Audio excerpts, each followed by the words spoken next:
Halo semua, senang sekali malam hari ini kembali berjumpa dengan kalian di malam minggu seperti biasanya. Malam minggu itu adalah malam saat kita pacaran di sini, pacaran yang produktif, belajar banyak hal bersama dengan Tante Mary di Tips and Tricks bersama Mary Kristuti. Dan senang sekali pada hari ini Tante Mary kembali menjumpai kalian dalam keadaan yang sehat walafiat, dan semoga semua rekan-rekan yang menonton tayangan hari ini, malam hari ini semuanya sehat ya. Dan malam hari ini Tante Mary kedatangan 3 orang tamu spesial. Nah, tamu spesial ini tidak berasal dari Pulau Jawa ya. Ada yang dari Bengkulu, ada yang dari Kalimantan Selatan, ada yang dari Kepulauan Riau. Woi, jauh sekali, tepuk tangan dulu dong. Bapak dan Ibu penyuluh dari Kanwil BPHN ini benar-benar luar biasa ya, mau ikut terlibat bersama dengan Tante Mary di sini untuk memberikan pencerahan buat kalian biar mukanya kinclong-kinclong kalau udah cerah ya. Oke, sebelum Tante Mary perkenalkan para narasumber, Tante Mary mau menyapa dulu kalian yang udah hadir. Wih, rame banget chatnya ya. Ada Pak Sudaryadi, ada Tante Lisa, ada Bang Andre. Oh, Bengkulu hadir. Hai Bengkulu. Yudi Irawan, Kanwil Bengkulu hadir. Wih, luar biasa. Ada Bomis, hai bocah misteri. Thank you for staying ya. Oh, di Martapura. Oh, ada orang Kalsel di sini. Oke, good. Terus ada, Bang Igor Gunawan. Ada Vias Karin, ada Kakak Yuli, ada Sopisaurus. Ini Sopisaurus kok namanya kayak mengingatkan sesuatu ya. Hai Kakak Dewi Hidayati, welcome. Kemudian ada Lena Aryani. Wih, rame. Kakak Lilin, hai. Wih, benar-benar ya luar biasa. Anita Safitri, Maluku Utara. Nuri Ardayanti. Benar-benar ya luar biasa. Oh, ada Bangka Belitung. Ada yang dari Malaysia. Hai Bang Yohan, penonton setia saya dari Malaysia. Oke guys, so malam hari ini memang konteksnya adalah sesuatu yang mungkin beberapa dari kalian merasa tabu untuk membicarakan, ya kan? Kesannya kayak sesuatu yang jangan diomongin tapi terjadi di sekitar kita, ya. Kemudian kalau dipikir-pikir, pertanyaannya, kenapa itu bisa terjadi? Dari zaman dahulu itu terjadi. Kalau dulu banget ya, entah zaman dinosaurus atau zaman apa, Tante Mary nggak ngeh nih, mungkin belum lahir Tante Mary. Orang melakukan ini biasanya untuk bertahan hidup, ya. Tetapi belakangan Tante Mary melihat berita, orang melakukan ini bukan untuk bertahan hidup, tapi bertahan akan gaya hidup. Beda ya, bertahan hidup sama bertahan akan gaya hidup. Nah, concern yang ini nih kadang-kadang membuat kita berpikir kapan kejadian-kejadian seperti ini bisa stop ya. Nah, judulnya aja udah week online. Paham dong, week online ya kan? Sesuatu yang terjadi di sekitar kita, bahkan kita melihat banyak korbannya bukan hanya orang usia dewasa ya, tetapi juga anak-anak. Kalau kita membaca berita, miris sekali menyaksikan bahwa anak-anak terlibat di dalam sebuah kondisi ini. Dan dulu dilakukan offline, sekarang dilakukan secara online. Kenapa? Karena teknologi telah masuk ke dalam kehidupan kita. Dan manusia bisa memanfaatkan teknologi untuk membantu dalam kehidupan atau menghancurkan kehidupan. Berbuat kebaikan atau berbuat tidak kebaikan gitu ya. Bukan sesuatu yang berguna untuk masa depan. Menghancurkan masa depan. Nah, pro dan kontra terhadap kejadian-kejadian ini di sekitar kita membuat kita harus berpikir jernih. Jangan sampai kita terlibat dalam suatu kondisi di mana kondisi tersebut melawan hukum. Dan kita perlu tahu nih sebenarnya apa sih kategorinya, definisinya. Kemudian banyak sekali yang kita harus gali ya, dari etimologi. Kemudian apakah itu berupa transaksikah yang menjadi patokan dari sebuah tindakan yang melanggar hukum gitu kan? Apakah sekedar suka sama suka tapi terima transferan, terima hadiah. Tante Mary punya segudang pertanyaan buat para narasumber kita, ya enggak? Tetapi kalian juga boleh bertanya, silakan bertanya di chat, di komen, dan harap perhatikan bahwa semua komen adalah tanggung jawab masing-masing ya. Oke? So, before we start, kita mau perkenalkan dulu para narasumber kita. Oke. Halo kakak-kakak penyuluh. Oke, satu persatu saya kenalkan ya. Dari yang paling ganteng dulu, ya kan? Nah, ada Pak Fajri. Hai. Hai, quick malam minggu. Quick malam minggu.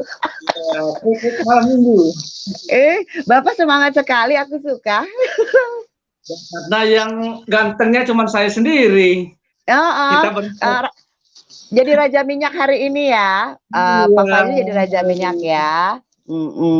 Apa kabar Bengkulu? Alhamdulillah. Sekarang sedang lagi musim ya corona itu, Mbak. Yang sedang hangat-hangatnya kan ya. Setiap hari saya kira musim buah. Buah juga banyak, buah durian. Oh, bukan buah pepaya. Bukan buah pepaya ya. Karena konten kita malam hari ini kita mau bahas banyak buah-buahan, ada pepaya gantung, pepaya mengkel. Oke. So next we go to Kak Erika. Hai Kak Erika. Di mute, dibuka dulu mute-nya Kak. Oke. Halo, selamat malam. Assalamualaikum. Waalaikumsalam. Dari mana Kak Erika? Dari Kalimantan Selatan. Mana nih Kalimantan Selatan suaranya? Tuh ada tuh Kalimantan Selatan tuh. Oh keren ya. Akhirnya bisa datang juga nih orang Kalimantan di channel Tante Mary ya kan. Oke. Lanjut ada Kakak Siska. Hai.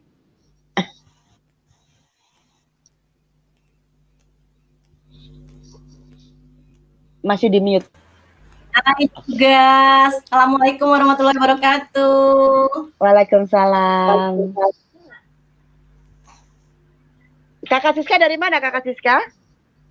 Dari mana ya? Dari Kepulauan Riau. Kalau Kepulauan Riau kan ada tahu Batam gitu ya. Tapi kita lagi di Tanjung Pinang nih. Domisilinya di Tanjung Pinang. Kanwil Kepri itu ibu kotanya di Provinsi Kepri di Kota Tanjung Pinang. Wih, sampai dijelasin ya. Jadi yang belajar peta buta. Oh gitu ya. Sedih kali ya. Jangan-jangan kita belajar peta butanya udah lupa semua ya. Oke. So, malam hari ini teman-teman semua yang telah hadir di channel Tante Mary ada 3.100 orang yang nolak glinding semua. Welcome ya. Persiapkan hati, mata, dan telinga kalian untuk bisa mencerna semua hal yang dibahas karena ini adalah edukasi, namun memang kontennya atau konteks pembicaraan kita pada malam hari ini adalah sesuatu yang agak mungkin sedikit tabu buat beberapa orang. Namun kenapa kita bahas? Karena ternyata di balik sebuah aktivitas kita itu semua ada dampak hukumnya, ya kan? Nah, sebelumnya Tante Mary mau tanya dulu sama Bapak dan Ibu nih, siapa yang bakalan mau jawab nih? Apa sih itu pros gitu ya? Secara etimologi itu seperti apa sih pros? Siapa nih yang mau bahas? Silakan. Ayo Mbak Erika. Kalimantan dulu ya. Kalimantan dulu. Mbak Erika biar semangat, bocah misteri bilang semangat Kalimantan Selatan. Silakan yang lain di mute dulu. Selatan semangat. Oke, silakan. Ini terima kasih Kak Mary. Assalamualaikum semuanya. Halo, apa kabar? Para narasumber yang luar biasa. Makasih Kak Mary sudah diajak bergabung di channel yang luar biasa. Kontennya juga luar biasa. Bisa kita lihat dari video-video sebelumnya. Dan tak lupa juga saya menyapa semua masyarakat cerdas hukum dari Sabang sampai Merauke. Teman-teman dari Kementerian Hukum dan HAM dan seluruhnya yang sudah bersedia hadir. Mudah-mudahan bisa sampai selesai ya Kak Mary ya, bisa ikut berpartisipasi ya. Terima kasih banyak ya. Ngobrolin soal tadi apa sih week ya Kak? Ya, week. Ya. Judul kita kan week online. Ada baiknya mungkin kita juga, saya yakin semua sudah pada tahu sih secara harfiahnya, pengertian ataupun itu ngapain sih gitu. Tapi ada baiknya mungkin kita ngebahas sedikit, membuka memori kita mengenai tadi Kak Mary udah bilangin soal etimologinya ataupun dari bahasa Indonesia yang baik dan benar. Hanya mengingatkan aja karena saya yakin sebenarnya seluruh masyarakat Indonesia ini udah cerdas loh Kak Mary loh. Cerdas, mereka udah kreatif juga untuk bisa tahu langsung. Jadi sambil mengingatkan bahwa sebenarnya ya Kak ya. Itu sebenarnya dari bahasa Latinnya prostituer gitu ya. Artinya itu seperti menyerahkan diri secara terang-terangan untuk melakukan perbuatan perzitit gitu loh. Perzitit gitu. Saya udah banyak nya gitu Kak Mary ya. Jadi karena agak rancu untuk membahas seperti itu karena Indonesia juga kan masyarakat yang masih masih termasuk agamis untuk membahas yang seperti itu. Jadi kalau bahasa dari artinya prostituer atau etimologinya juga dari bahasa prostel, artinya menjual atau menjajakan. Tapi yang dijajakan bukan pisang goreng atau tahu isi seperti, atau kalau di Kalimantan itu pentol bakso. Favorit kami tuh di sini di Banjarmasin makan pentol bakso bersama-sama. Tapi kalau di dalam bahasa Kamus Besar Bahasa Indonesia atau KBBI itu adalah suatu kesepakatan, kesepakatan antara laki-laki dan perempuan. Saya nggak tahu kalau ada antara laki-laki dengan laki-laki ya Kak ya, tapi kalau di Kamus Besar KBBI ngebahasnya soal antara laki-laki dan perempuan untuk melakukan suatu hubungan yang menghasilkan hormon kalau hasilnya. Lalu di mana pihak laki-laki itu akhirnya nanti akan membayar sejumlah uang yang telah disepakati sebagai kompensasi pemenuhan kebutuhan biologis yang telah diberikan dari si perempuan. Itu bisa dilakukan. Gitu. Sebentar. Sudah terjadi pergeseran enggak? Kalau KBBI-nya seperti itu, pergeseran bahwa transaksi tersebut dilakukan bukan dengan laki dan perempuan saja, atau laki membeli, perempuan menjual. Sekarang udah terbalik. Udah banyak yang terbalik gitu ya. Wow. Emansipasinya luar biasa sekarang ya tandanya ya. Mau diacung jempol atau enggak? Balik. Gitu. Jadi sebenarnya kita bisa tarik kesimpulan juga bahwa dalam kegiatan pros atau week ini ada 3 unsur, yaitu adanya pembayaran, lalu adanya pengacuhan emosional, karena di situ sifatnya lebih bisnis ya. Kalau biasanya kan kita melakukan seperti itu karena cinta, kasih sayang, ya kan, pewujudan kasih sayang ya Pak Fajri atau Mbak Siska ya. Tapi sekarang lebih dia mengacukan emosional baik dari si perempuan atau si laki-lakinya. Terus juga adanya unsur promiskuitas. Jadi promiskuitas itu adalah suatu perilaku perkawinan yang tidak membatasi satu jodoh aja atau suatu kegiatan seksual antara laki-laki dengan perempuan yang menganggap bisa lebih dari salah satu tanpa ada ikatan tertentu. Kadang bisa disebut juga swinger. Bisa juga ada affair. Sekarang ini lagi tren-tren tuh loh Kak Mary, kayak lakor gitu atau perselingkuhan, itu bisa juga masuk dalam promiskuitas. Swinger dong Kak Erika, swinger termasuk dong. Bisa jago dalam promiskuitas. Karena seiring dengan perkembangan zaman, gaya hidup mengacukan hal-hal yang bersifat moralitas. Itulah kenapa kegiatan prosti ini jadi masuk ke dalam tindak pidana kesusilaan ya. Kesusilaan nih Kak Emery ya. Langsung terdiam ya kayaknya ya Kak Mary ya, langsung gue. Terus sekarang tadi ngomongnya ada online-nya.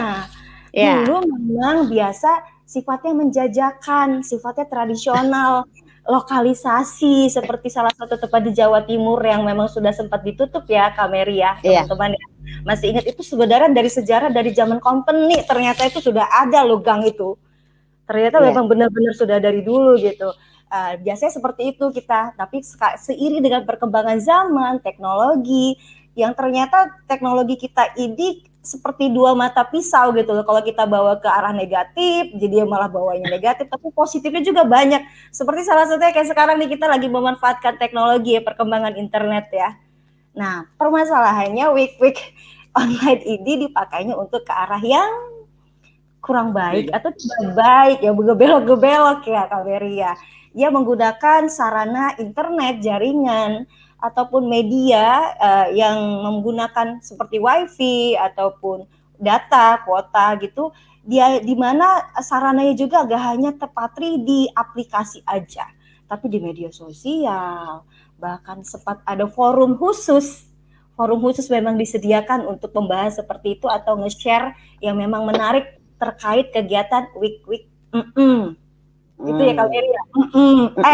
Mary M. Ya, dan Kak Erika memang pada dasarnya gini, kalau tadi definisinya adalah biasanya perempuan definisi dulu ya, penjualnya perempuan, pembelinya laki-laki. Zaman udah berubah karena emansipasi ya.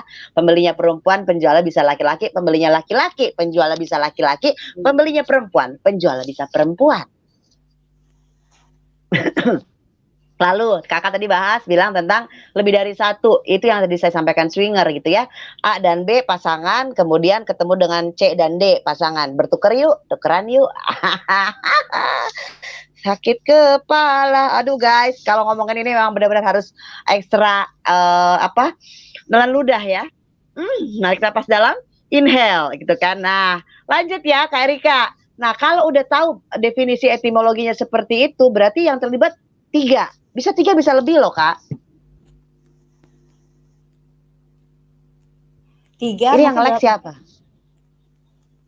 3. Oke, Kak Erika silakan. Ya, 3 dalam artinya adalah ada yang si menawarkan, dalam hal ini adalah perantaranya mungkin di bahasa hukum atau di bahasa Indonesia ada gitu ya, munch gitu ya, atau mami, papi gitu ya, mami, papi. Gitu. Ataupun ada juga yang menjajakannya, seperti etimologi tadi dia menjajakannya. Terus ada yang pemakai pastinya dong. Kalau ngejajain terus gak ada pemakai, otomatis tadi akan menjamur. Tapi masalah ini menjamur loh, Kak Mary. Tambah banyak, Kak Mary. Tandanya banyak yang pakai nih gitu kan. Itu 3 terlibat. Jadi kalau terkait lebih atau tidak ya, yang misalkan dalam satu kegiatan mereka melakukan beramai-ramai, tapi tetap aja di bahasa kita ada 3 orang yang akan terlibat, yaitu adalah tadi munch, si penjajahnya, dan si pemakainya. Ya, jadi 3 klasifikasi ya guys. Mau yang dijajakannya banyak gitu ya, tetap bisa. Atau yang belinya banyak tetap bisa. Yang mediatornya atau mami, daddy, papi, dan mami itulah ya, juga banyak bisa. Nah, seperti mereka tuh bergerak seperti ada kayak tim manajemen ya. Ada commission based fee ya kan. Kemudian ada tim marketingnya, ada yang bikinin katalognya, men. Udah kayak company profile. Tapi itu kan segala bisnis kalau niat pasti berhasil, Kak. Masalahnya mereka niat, jadi mereka berhasil. Dalam ya, oke. Oke, but anyway, ya. Hi Lencai. Oke, but anyway gini. Kakak tadi udah menjelaskan tentang hal seperti itu. Bahkan pertanyaan saya adalah, kalau dulu medianya offline, sekarang bergeser ke online, ada nggak peraturannya? Oh iya dong.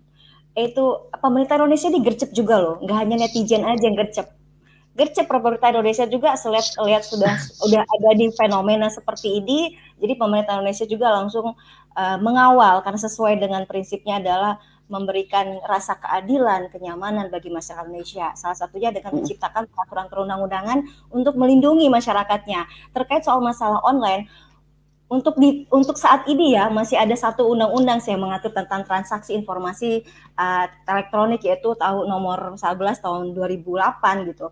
Tapi tidak hanya ngurusin soal pros ini aja sebenarnya. Filosofi adanya undang-undang ini kan tadinya untuk memberikan kenyamanan soal transaksi yang dilakukan melalui fasilitas online ataupun internet. Tapi memang terkait week online ini juga bisa kita kaitkan dalam pasal 27 ayat 1. Tapi gak hanya sebenarnya, Kak Mary, gak hanya ngomongin untuk pelaku-pelaku, kita ngomongin langsung ini, Kak Mary, ya sedikit aja ya saya kasih bocorannya aja, karena nanti teman-teman saya akan menjelaskannya. Sebenarnya peraturan perundang-undangan terkait masalah week online ini gak hanya terkait si undang-undang ITE aja, hanya karena online, tapi sebenarnya banyak undang-undang yang bisa kita tarik, terutama KUH pidananya yang bisa kita tarik untuk menjerat para pelaku yang melanggar perbuatan melanggar hukum seperti ini. Gitu loh, Kak. Keren nih, keren. Guys, sebentar ya Kak, sebentar Bapak Ibu, kakak-kakak penyuluh. Bocah misteri mucikar itu menurutnya kan mediator. Iya benar, tapi mediatornya bukan mediator yang dibayar untuk jadi kesurupan ya. Mantap kali ya analogimu. Belok terus ke kesaktian halu. Oke, but anyway gini Kak. Banyak yang bilang nih ya, kalau ada di katalog emang udah pasti dijual. Tapi ini ngomongin kenyataan reality ya. Kenyataan reality adalah gitu kan. Aplikasi yang menjamur di sebelah. Ya, contoh nih kayak kita berempat nih, roomnya ada 4 orang, 8 orang, 9 orang lah, maksimum 9 orang, satu ada hostnya. Yang 8 itu dijual ya, pakai baju seksi, sambil tiduran di kasur, mengundang lah. Terus kita masuk nih ke roomnya karena nongol di wall. Karena kita punya akun di situ ya. Kemudian kita masuk, kita lihat, terus ditegur sapa, halo Ujang katanya gitu ya. Ujang, mau ngobrol sama nomor berapa? 1 sampai 8. 8 oke nih. Ya udah sawer dulu 1 dragon gitu kan. Lo bisa booking buat sekian menit gitu kan. Majang ya kan. Nah, sekarang mereka hanya stay di rumah pun, yang namanya online kan. You stay at home gitu kan. Waalaikumsalam untuk yang baru hadir.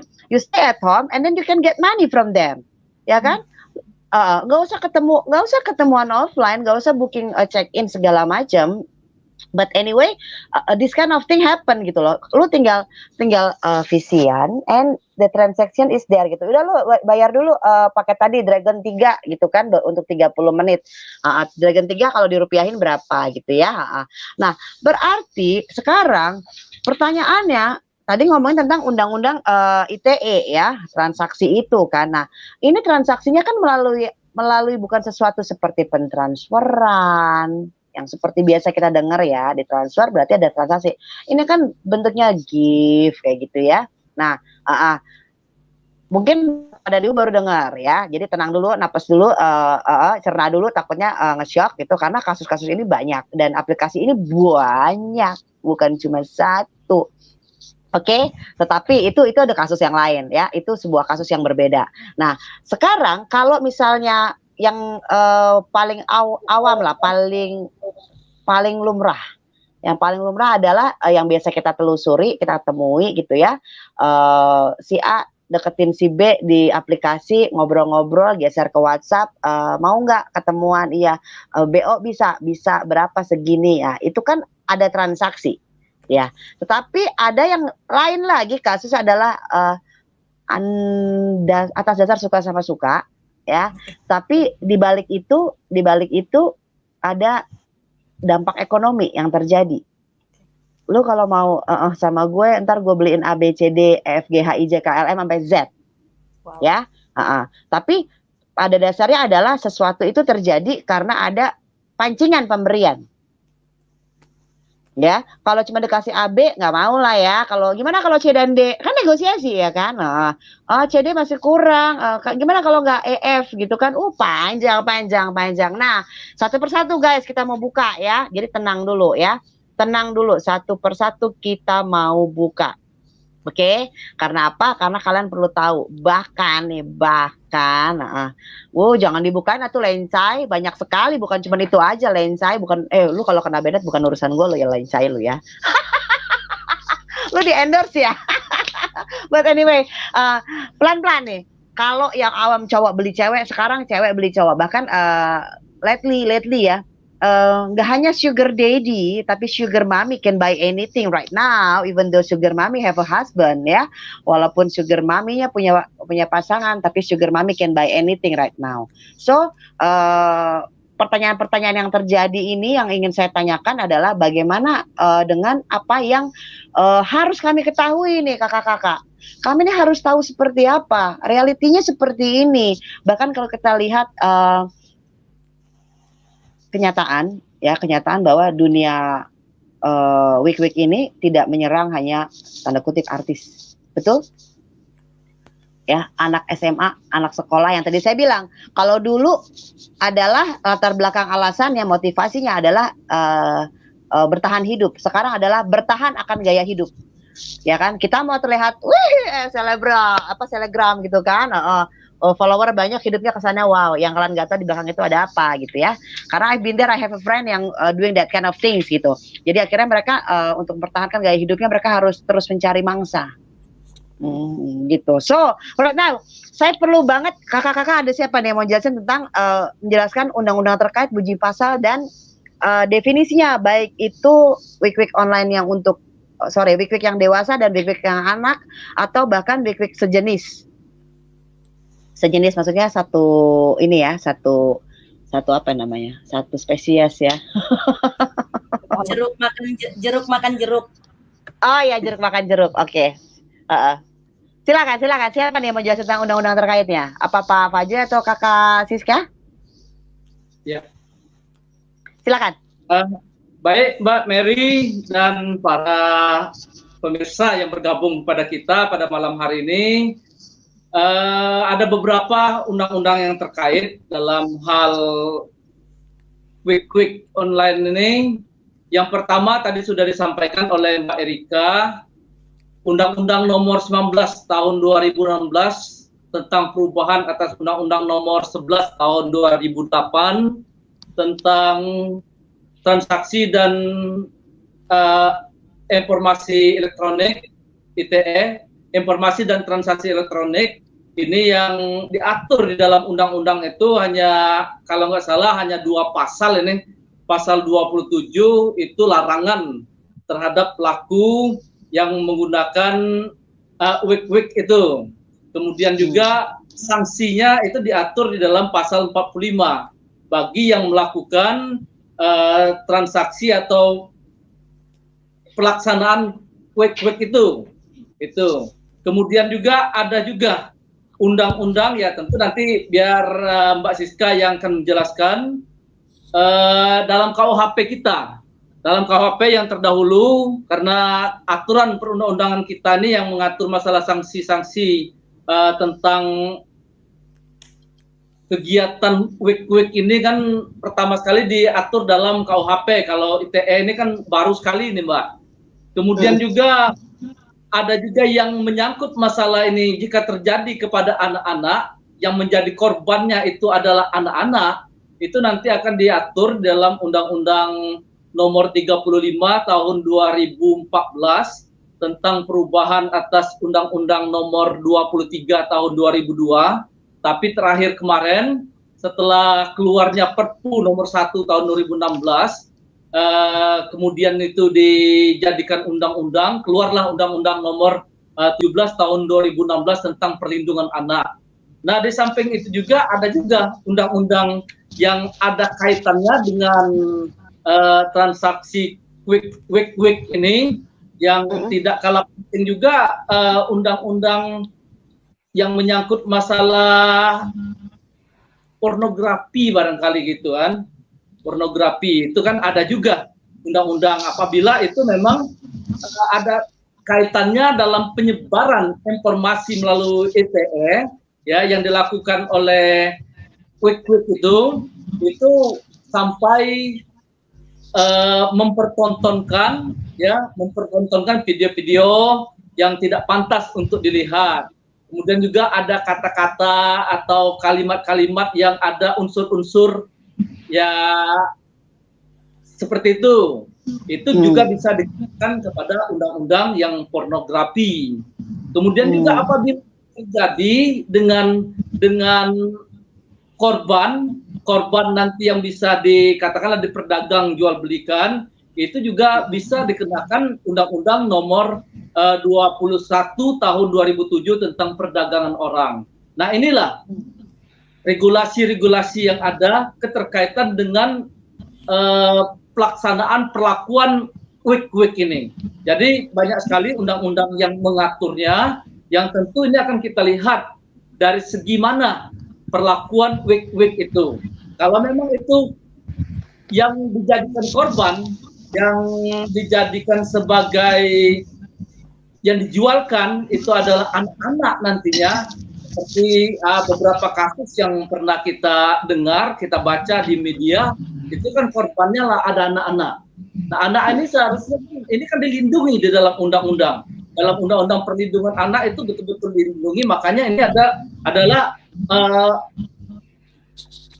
orang-orang tertentu di dalam undang-undang HAM juga, Undang-Undang 39 tahun 2009 tentang hak asasi manusia, itu undang-undangnya adalah anak-anak dan perempuan itu adalah yang orang-orang yang tersendiri pengaturannya. Makanya apabila itu yang menjadi korban itu nanti anak-anak, maka pelakunya bisa dikenakan sanksi berdasarkan Undang-Undang Nomor 35 tahun 2014, dan sanksinya sangat berat sekali terhadap pelaku yang menjadikan anak-anak itu sebagai korbannya atau yang dijualkan ya gitu kan. Nih. Oke. Nah, ini penting sekali bahwa kadang-kadang kayak yang kejadian baru kemarin nih ya. Si artis menawarkan diri dari 2017, berarti kan sukarela, voluntary, bukan voluntary itu gratisan, bukan sukarela juga berarti. Memang berniat mencari pangsa pasar di sini kan.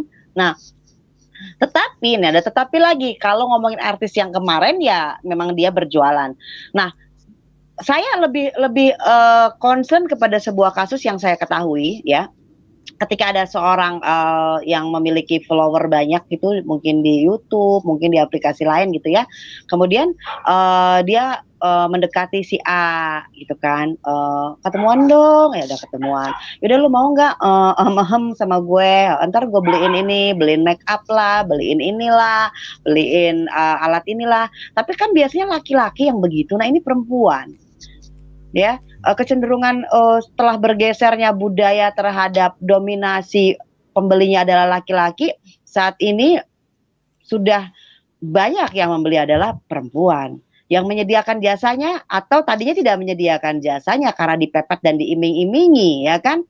Nah, ketika dipepet dan diiming-imingi, pertanyaan saya, apakah bisa mereka ngeles dengan kata-kata bahwa suka sama suka tapi tetap terima transferan? Terus ternyata korbannya bukan kita nggak ngomongin korban, yang dipakai jasa ya, saya nggak bilang korban, yang dipakai jasanya mungkin lebih dari 1, 2, 3, 4, 5, saya tidak tahu. Tapi ketika jadi banyak, nah modus operandi udah modus operandi ya kan, untuk mendapatkan sebuah servis memuaskan atau coba trial and error gitu ya, kalau nggak puas berarti error, kalau puas trial and repeat gitu kan. Nah, hal-hal seperti ini terjadi di dunia nyata. Pertanyaan saya pengen tahu, kalau kasusnya seperti ini bahwa akhirnya korbannya banyak, nah apakah si perempuan ini dianggap melakukan? Atau perempuan ini sebagai pengguna jasanya bisa terjerat pasal? Oke. Siapa yang mau jawab? Boleh giliran saya kayaknya ya, yang sudah agak der. Selamat malam, terima kasih Mbak Mary Kristuti yang sudah mengajak kami ke sini dan luar biasa ngobrol tentang ini. Banyak ternyata yang kami ketinggalan begitu ya, dan di sini yang komen juga luar biasa ini istilah-istilah yang digunakan. Mudah-mudahan saya tidak salah menggunakan istilah juga. Mbak Erika sudah menjelaskan, Pak Fajri sudah menjelaskan. Mudah-mudahan kami penyuluh hukum bisa membantu, karena jujur juga banyak yang konsultasi begini ya Mbak Erika dan Pak Fajri. Di wilayah kita juga banyak yang nanya kenapa itu nggak dihukum, kenapa yang begini dihukum begitu ya. Nah, kalau dalam dunia nyata tadi seperti yang sudah dijelaskan Pak Fajri begitu ya, bahwa sebenarnya sudah banyak aturan hukum untuk ini. Kalau dalam kitab undang-undang hukum pidana itu ada pasal 298 tentang tadi gitu ya, tentang simuj. Nah, kemudian juga yang memudahkan juga ada diatur dalam pasal kalau saya tidak salah itu 296 yang memudahkan pun kena sanksi juga. Kemudian di dalam pasal 289 KUHP juga perbuatan melanggar kesusilaan seperti yang tadi Mbak Erika sampaikan juga. Kemudian yang mencari keuntungan dari ini di KUHP juga diatur di pasal 506 kalau saya tidak salah. Nah, ini memang sudah ada aturannya, tapi tentunya kalau kepada kitab undang-undang hukum pidana kita juga akan melihat bukti-buktinya. Nah, pembuktiannya ini bisa nggak? Nah, kalau ini terjadi secara elektronik, karena sekarang perkembangannya seperti itu, ya kalau bisa dibuktikan dengan elektronik, nanti kita akan bicara dengan banyak lembaga ya. Siapa yang bisa membuktikan ini? Beda kalau dia publish-nya di WhatsApp, bikin story di WhatsApp misalnya begitu ya, di story satu media sosial. Mungkin itu gampang kan untuk dilihat bukti-buktinya. Tapi kalau misalnya itu medianya tidak bisa diakses banyak orang, hanya orang-orang tertentu, tapi itu bisa dibuktikan, maka itu juga bisa terjerat hukuman. Tergantung nih, mau lihat dia sebagai pencari keuntungan dari kegiatan week-week, atau dia pelaku week-weeknya, nah ini bisa tetap kena juga dengan merujuk kepada kitab undang-undang hukum pidana, atau langsung kepada undang-undang nomor 19 2016 tadi tentang ITE yang merubah undang-undang nomor 11 tahun 2008. Jadi terbukti mendistribusikan kan, menawarkan atau punya katalog nih di media elektroniknya, punya katalognya. Nah, ini kalau bisa dibuktikan ada katalognya, maka ini sangat bisa untuk dijerat hukum. Tinggal bagaimana kita membuktikannya atau melaporkan, kemudian buktinya kita punya, yuk ini bisa diungkap begitu. Oke, Kak Siska, pertanyaan saya adalah tadi yang seorang selebgram atau influencer tidur dengan beberapa orang dengan menawarkan imbalan berubah A, B, C, D, E, F, G, H, I, J sampai Z gitu ya. Nah, pertanyaannya ditinjau dari KUH Perdata Pidana Undang-Undang ITE seperti apa? Kita pengen tahu nih, yuk kita kulik kasus ini, kita bedah contoh kasus ini. Lebih spesifik ya contoh kasusnya. Oke. mungkin saya akan coba dari kitab undang-undang hukum pidana dulu, gitu ya. Kisah seorang perempuan tadi ya, pertanyaannya yang mengajak orang di satu kolom dan bisa wik-wikan gitu ya. Apakah itu bisa dihukum atau bisa terkena sanksi hukuman? Kitab undang-undang hukum pidana mengatakan bisa, ketika ini bisa dibuktikan. Jadi dengan pasal 298 gitu sebagai si murcnya. Kemudian kalau dia karena dia menawarkan tadi kan, atau dia sebagai pelaku gitu ya. Ini dia bisa kena 289 juga di kitab undang-undang hukum pidananya. Berapa Kemudian lama hukumannya, Kak? Berapa lama hukuman untuk setiap pasal tersebut, boleh dijelaskan? Kalau pakai kitab undang-undang hukum pidana, saya nggak mau kasih tahu hukumannya karena kecil sekali dibanding dengan hari ini ya. Hukumannya tuh yang 9 bulan gitu, 1 tahun 4 bulan, yang memang relatif kecil karena kita masih pakai kitab undang-undang hukum pidana lama. Mudah-mudahan ini kitab undang-undang hukum pidana terbaru yang sudah dirancang dari 81 sampai hari ini belum juga muncul. 81 tuh saya lahir, udah 40 tahun umur saya. Tapi undang-undang itu juga belum lahir sampai hari ini ya. Mudah-mudahan ini juga bisa membuat pemerintah lebih cepat untuk melahirkan undang-undang baru agar sanksinya tadi sesuai dengan kondisi hari ini begitu. Kalau sekarang pakai kitab undang-undang hukum pidana, maka hukumannya 1 tahun 4 bulan, 9 bulan, kayaknya kena remisi, kena segala macam sebentar dan nggak dapat nggak merasa jera dengan jeratan hukuman itu. Maka banyak yang dijerat juga kalau ini terbukti dari media elektronik menggunakan media sosial, itu pakai undang-undang ITE akan lebih besar begitu. Bukan begitu Mbak Erika, Pak Fajri, bisa dibantu? Tadi kan, oke, sebentar. Kasusnya kan dia tidur dengan banyak. Apakah kita perlu tahu nih ya, satu perempuan tidur dengan banyak orang laki-laki yang ditawari ABCD. Apa hukumannya cuma 1? Iya, jadi kalau dalam Pak Fajri mau bantu, silahkan. Oh ya, baik. Saya sekedar menambahkan apa yang disampaikan oleh Mbak Siska tadi terkait dengan ancaman pidana yang kita lihat dari kitab undang-undang hukum pidana 1981 itu. Memang di sini kan tadi kan sudah disampaikan oleh Mbak Erika, dalam kegiatan week ini ada 3 komponen yang paling menonjol. Yang pertama itu kan adalah penjajahnya yang menawarkan dan mengelolanya, kira-kira seperti itu kan. Termasuk juga mungkin pengelolanya itu manajemennya segala macam kan. Kemudian kan ada yang menjualkan dirinya kan. Ya biasanya kan kebanyakan kalau zaman dulu kan perempuan. Tapi sekarang ini tadi kan Mbak Mary nyampaikan bukan saja perempuan, kadang-kadang laki-laki juga ada seperti itu. Kemudian juga ada yang pembelinya. Tentu kalau ada penjual kan ada yang mau belinya gitu kan. Yang ditawarkan oleh penjajahnya ini tadi, yang week itu tadi. Nah, sanksinya memang sangat kecil. Kalau dalam kitab undang-undang hukum pidana ini kan 1 tahun 4 bulan kan, itu kan maksimal paling lama. Dan dendanya juga kalau melihat rupiah yang lama itu kan itu cukup kecil ya, paling banyak 15.000 rupiah, tapi setelah dikonversi dengan keadaan keuangan sekarang itu sekitar 15 juta rupiah. Ini apabila dilihat dari kitab undang-undang hukum pidana.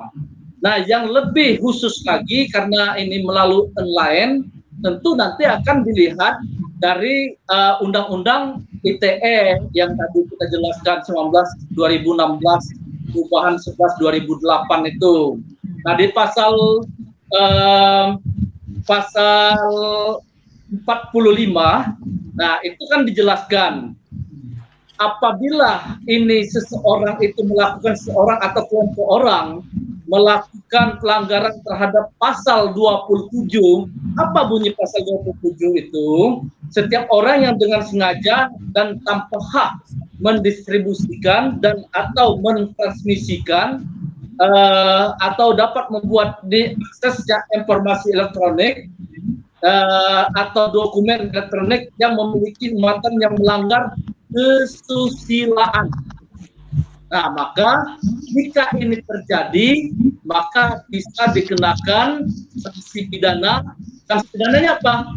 Pidana penjara maksimal paling lama 1 tahun 4 bulan atau denda paling banyak 1 miliar. Nah, terhadap pelaku 3 komponen ini tadi, memang di dalam undang-undang kita ini tidak mengatur ya sanksi kepada penjual dan pembeli. Tetapi yang dikenakan sanksi, yang bisa dikenakan sanksi pidana maupun denda tadi adalah penjajahnya yang kita sebut dengan quick itu. Kemudian juga kembali lagi tadi disampaikan oleh Mbak Mary terkait dengan satu orang, beberapa orang melayani satu orang. Nah, ya mungkin ini bisa terjadi juga. Kita lihat kembali, apakah ini sudah sama-sama dewasa, ya, atau anak-anak, atau ini sama-sama dewasa tetapi dia belum menikah, atau kedua-duanya sudah menikah. Nah, apabila ini kedua-duanya sudah menikah, baik penjual maupun pembeli, ini sudah sama-sama berkeluarga. Apabila dari salah satu pihak, katakanlah istrinya atau suaminya mengetahui perbuatan yang dilakukan oleh istri atau suami itu, maka yang merasa dirugikan dari pihak suami atau istri itu bisa melaporkan pelakunya. Nah, apabila ini tidak diketahui oleh suami dan istrinya, maka itu tidak akan kena sanksi pidana. Nah, beda halnya. Ya, beda halnya jika itu dilakukan terhadap anak-anak. Walaupun tadi kan itu anak-anak diiming-imingi dengan uang, katakanlah kan. Tapi apabila ini terjadi pada anak-anak, anak-anak itu kan dilindungi oleh undang-undang. Ada undang-undang HAM dan ada undang-undang perlindungan anak. Maka sanksinya ini sangat berat sekali. Sanksinya sekarang ya apabila itu dilakukan melalui kekerasan kan bisa jadi misalnya yang penjual itu setelah dia kan sifatnya kan dipaksa kan, nggak tahu katakanlah kan karena diiming-imingi dengan apa-apa, dijanjikan dengan pekerjaan, dijanjikan dengan apa. Nah, ternyata setelah ketemu melakukan hal yang tersebut, anak-anak itu kan seperti ini, ternyata dia dijadikan korban katakanlah, sehingga dia merontak kan, maka dia bisa melakukan aduan kepada pihak wajib atau kepada orang tuanya. Apabila ini terjadi, maka si penjual itu bisa mendapatkan sanksi pidana yang cukup berat. Ya, apabila ini terjadi kekerasan kepada anak, maka sanksi pidananya minimal 5 tahun. Ya, apabila dilakukan oleh orang dewasa, kan sanksi pidana bagi terhadap anak-anak itu bisa sanksi pidana mati hidup atau paling maksimalnya 20 tahun penjara, dan dendanya juga itu besar dendanya. Kemudian juga di samping itu ada juga sanksi yang berupa akan berdasarkan Perpu nomor 1 tahun 2016 yang tadi kita katakan yang sekarang sudah menjadi undang-undang nomor 17 tahun 2016, maka pelaku itu bisa akan disebarkan ke media, ke masyarakat umum. Nah, ini pelaku terhadap korban anak-anak. Nah, kemudian juga di samping itu juga yang menimbulkan kontravensi bagi masyarakat akan dikenakan sanksi berupa kebiri. Jadi kan kebiri nanti kan akan diawasi oleh pihak kesehatan, dokter dari kesehatan, dari masyarakat yang akan memberikan kebiri kepada pelaku itu. Ini sanksi hukum sebagai tindakan yang disampaikan oleh Mbak Siska.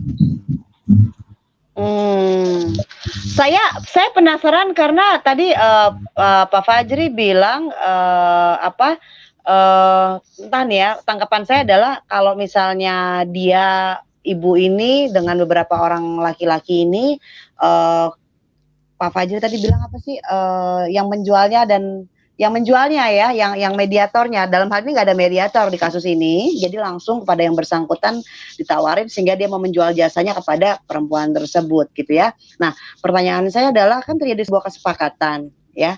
Kalau terjadi sebuah kesepakatan, apakah menurut undang-undang seperti apa? Karena dalam bahasa, dalam konteks pembicaraan mereka sudah beralih menjadi sayang dan sayang gitu ya. Jadi perempuan ini mungkin dengan beberapa laki-laki semua dipanggil sayang supaya semuanya mau bertransaksi ya. Entah transaksinya ini diketahui suami atau tidak, kita nggak tahu, tapi terjadi sebuah transaksi dalam hal ini. Berarti kan dia membeli sesuatu yang dibarter. Nah, saya pengen tahu menurut undang-undang seperti apa, ada yang bisa menjelaskan? Mbak Mary mungkin ingin menambahkan ya, supaya Ya. jelas ya. Sebenarnya sudah cukup banyak jelas oleh Pak Fajri senior saya dan Mbak Siska. Tapi untuk mengingatkan kembali bahwa sebenarnya kasus seperti yang baru Mbak Mary sampaikan itu sebenarnya sudah ada ya. Pernah terjadi salah satunya karena ini transaksinya melalui elektronik. Kita mungkin masih ada di ingatan kita terkait salah satu artis atau seleb atau orang public figure yang pernah terjerat dalam undang-undang ITE. Ya, karena dia mengirimkan atau mentransmisikan, sebut saja beliau VA ya, inisialnya VA, dan dia akhirnya dari sekian banyak kasus prostitusi online, liquid online yang sering terungkap, akhirnya salah satunya bisa dihukum juga melalui undang-undang ITE artis ini karena dia terbukti mengirimkan, mentransmisikan, mendistribusikan dan memberikan satu bentuk baik dalam bentuk foto, suara ataupun tulisan yang ada unsur ketidaksusilaannya atau seperti pornografi. Jadi sebenarnya kalau kita ngobrol ini langsung take kasus ya Kak Mary ya. Ini ada noise nggak Kak Mary suaranya? Enggak ada. Karena saya dapat noise kita ambil ke dalam kasus kita langsung. Apakah si Mami ini Mami ya menjajakan diri ya Mami ya? Maminya yang belanja, perempuan yang belanja dari laki-laki. Jadi kita fokus per kasus ya, jangan kita jumping ya, karena penonton juga saya pengen tahu seperti apa. Jadi perempuan ini membeli banyak jasa dari laki-laki dengan dijanjikan. Nah, kita bahas dulu dari transaksinya, kita bahas dari undang-undangnya. Kemudian perempuan ini bersuami, dan yang tidur sama dia, yang diajak wik-wik itu juga ada yang bersuami, ada yang lajang gitu ya, ada yang mau tunangan. Nah, tapi di belakang layar itu terjadi. So kita bahas one by one. Saya butuh tahu seperti apa penjelasan undang-undangnya terkait dengan transaksi tersebut. Oke, kalau ngomongin transaksi, tadi kita sama-sama ngingetin ya, transaksi itu kan persetujuan untuk melakukan jual beli antara pihak pembeli dan penjual ya. Jadi kalau ngobrolin soal transaksi, kalau di Undang KUH Perdata kan ada namanya perjanjian. Di undang-undang kita undang-undang hukum perdata itu ada ngebahas soal perjanjian, tapi perjanjian ini diakui oleh negara. Itu ada dua orang yang bersepakat, ada objek ataupun jasa yang dijanjikan seperti Kak Mary tadi bilang. Tapi ada yang paling penting itu Kak Mary, bahwa ini tidak melanggar dengan aturan, tidak sesuatu hal yang terlarang. Nah, apa sih yang terlarang ini? Jadi yang harus diperjanjikan dalam transaksi ini adalah sesuatu hal yang halal. Klausul halal ya. Iya, klausul halal ya. Berarti ngomongin lendir ini kan sesuatu hal yang tadi saya sempat bilang bahwa ini adalah delik kesusilaan. Kesusilaan jelas itu melanggar dengan norma-norma yang hidup di tengah masyarakat. Ngomongin lendir, ngomongin wik-wik gitu. Itu ada yang bilang nggak kalau itu halal? Halal kalau dilakukan dalam perkawinan ya Kak Mary ya, dalam diakui oleh hukum. Masalahnya Kak Mary bilang ini dengan banyak orang, tapi ingat ini dilakukan atas kesepakatan dalam transaksi, lu jual gue beli gitu Kak Mary ya.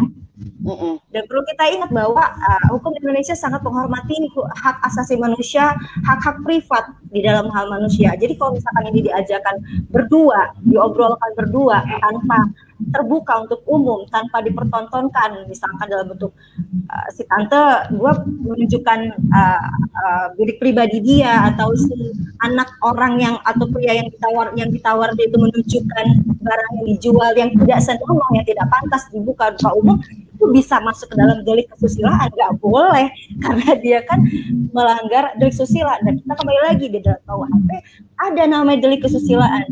Delik itu 289, melanggar kesusilaan atau kesopanan, sesuatu yang ditunjukkan, seperti itu Kak Mary. Jadi sebenarnya Kak Mary, kita juga tetap ada namanya unsur praduga tidak bersalah.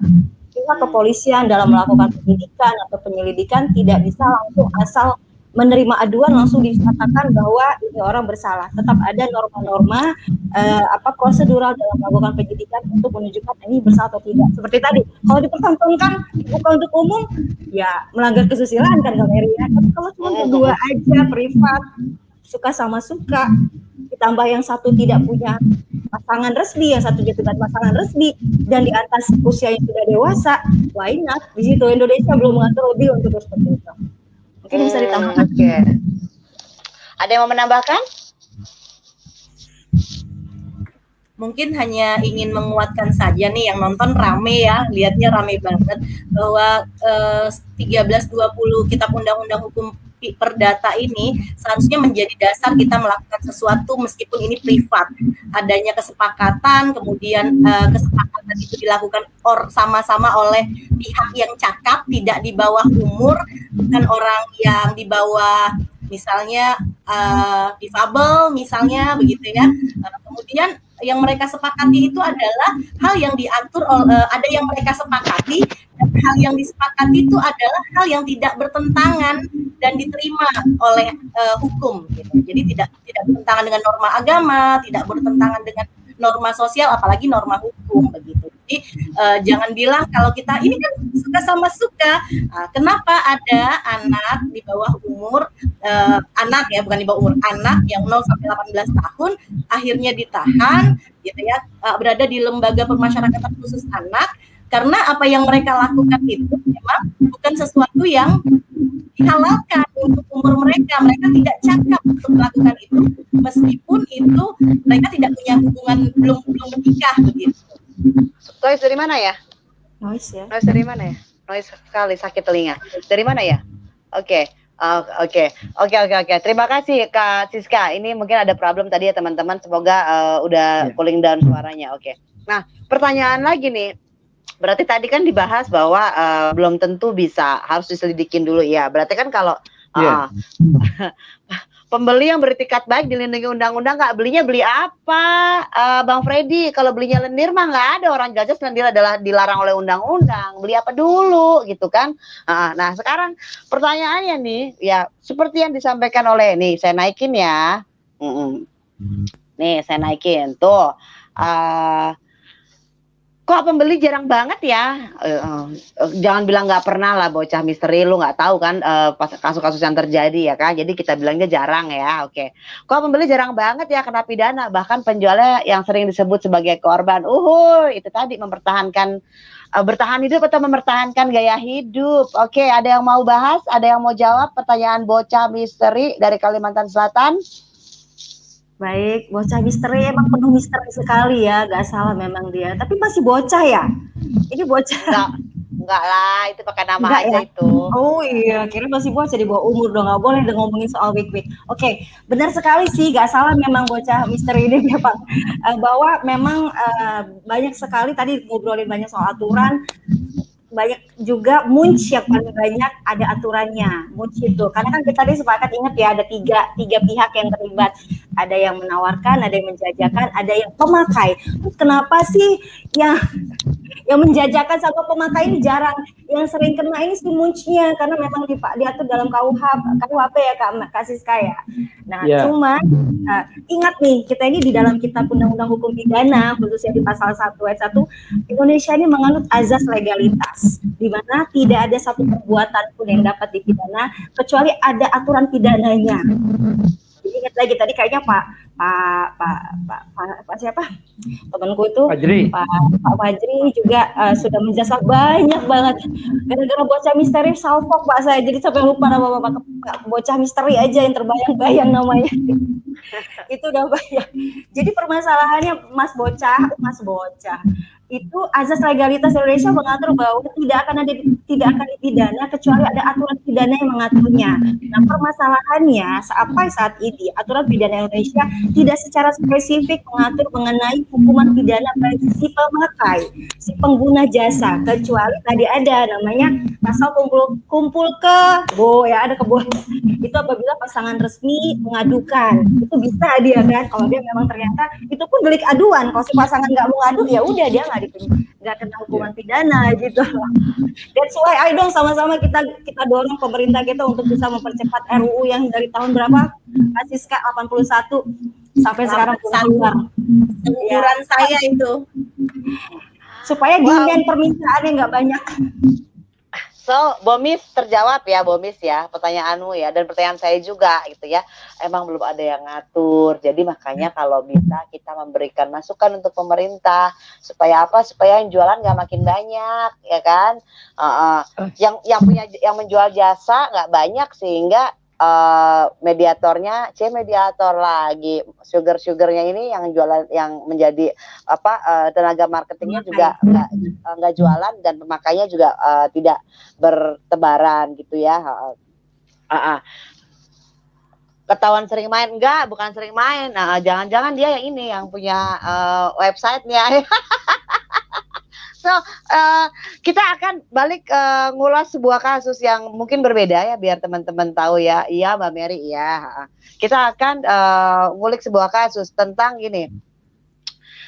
Yang tadi saya bilang ada sebuah aplikasi online yang di dalamnya ada room dating room, oke kan? Nah, Hai Aceh, dating room. Nah, di dalam dating room ini yang tadi saya bilang ada beberapa kotak. Kemudian kalau mau ngobrol sama kotak 8 yang lagi kayaknya semok nih gitu ya, nyawer dulu sekian baru lo bisa giring ke pribadi berdua doang. Terus lakukanlah apa yang kau inginkan dengan durasi tertentu, ya kan? Nah, pertanyaannya saya, ini gimana dengan hukumnya ya? Karena aplikasi ini 24 jam loh running, ya.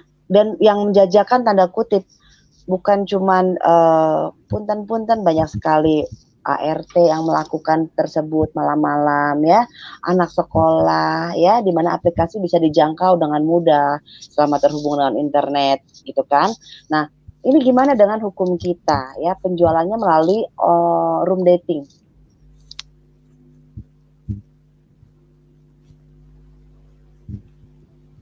Silakan. Oke, kalau saya mungkin sedikit menguatkan ya. Bisa didengar suara saya, Mbak Mary dan yang lainnya? Silakan. Asal itu bisa dibuktikan, dan ini yang memang harusnya kita sama-sama ya, maksudnya karena ini kan tadi Mbak Mary sampaikan room datingnya privat banget, hanya kalangan-kalangan tertentu yang bisa akses begitu ya. No.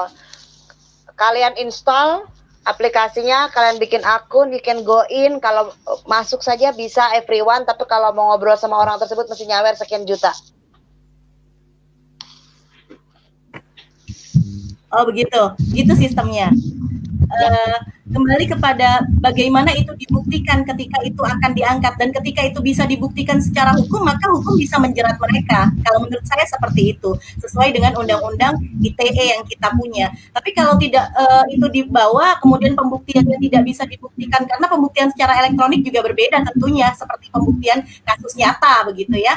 Nah ini kalau bisa dibuktikan dengan bisa terjerat undang-undang ITE. Tapi mungkin kalau ini memang terjadi kalau ini terjadi secara nyata di dunia realita, maka pembuktian itu sangat mudah ya. Ada hal yang bisa dibuktikan. Tapi kalau secara media ini, asalkan ini bisa dibuktikan sesuai dengan undang-undang ITE, maka ini sangat memungkinkan untuk mendapatkan jeratan hukuman. Mungkin bisa dibantu Mbak Erika dan Pak Fajri untuk menguatkan. Kalau saya berpendapat seperti itu. Saya tambahkan dulu ya. Teman-teman punya handphone bisa screenshot, oke? Betul? Oke. Roomnya diproteksi, kalian tidak bisa screenshot anything. You can see, you can watch, you cannot get any data. If you do report ya, kan ada klik kanan biasa semua konten kan, report ya, itu diprotect. Ya, luar biasa sekali teknologi kita ya. Bahkan kalau kena banned, mereka tinggal pakai poin SVIP untuk kebuka bannednya yang dengan mudah mereka dapatkan gitu. Ya, nah itulah yang membuat misalnya orang nomor 8 tadi, kotak nomor 8 yang diincar oleh penonton yang misalnya namanya A gitu ya, Anu gitu. Anu ngincer kotak 8, Anu nyawer sekian juta, boleh bawa private sekian menit, ngobrol lah berdua. Apa yang terjadi di belakang layar no one know. But in the appearance, dalam penampakan mereka saat mereka dipajang di etalase, itu etalase, bener etalase guys. You can see everything there. Cuman tali satu, yes. They're on bed, ada di kasur gitu kan.